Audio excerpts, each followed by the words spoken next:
नमस्कार, स्वागत है आपका वन इंडिया हिंदी में। मैं हूं तलहा।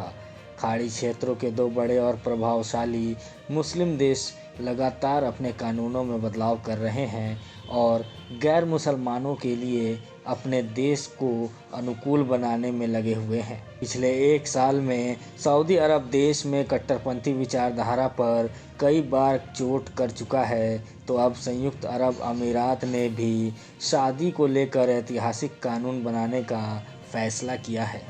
संयुक्त अरब अमीरात की सरकारी न्यूज़ एजेंसी WMA ने कहा कि गैर मुसलमानों को अबू धाबी में नागरिक कानून के तहत शादी, तलाक और बच्चों की कस्टडी लेने की इजाज़त दी जाएगी, जिसका मतलब ये हुआ कि अबू धाबी में रहने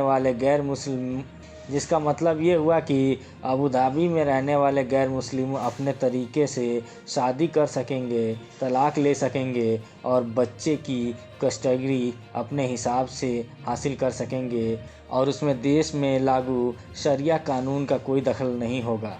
संयुक्त अरब अमीरात सरकार का ये बड़ा कदम है, जहां अभी शादी और तलाक पर इस्लामी शरिया कानून लागू है। रिपोर्ट के मुताबिक शादी को लेकर कानून बदलने का ये फैसला देश को लिबरल कमर्शियल बनाने की दिशा में उठाया गया कदम है।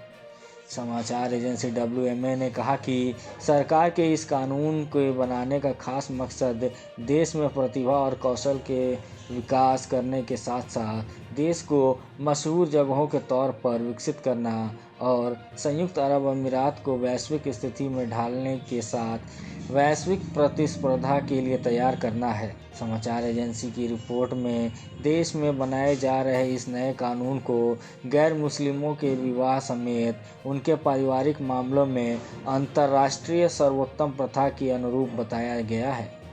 अभी तक देश में रहने वाले हर नागरिक, चाहे वो गैर मुस्लिम ही क्यों ना हो, उनके लिए विवाह, तलाक समेत तमाम पारिवारिक फैसले शरिया कानून के तहत ही होते थे, जिसे अब गैर मुसलमानों के लिए हटा लिया गया है। इस खबर में फ़िलहाल इतना ही। देश और दुनिया के ताज़ा तरीन अपडेट्स के लिए बने रहिए वन इंडिया हिंदी के साथ।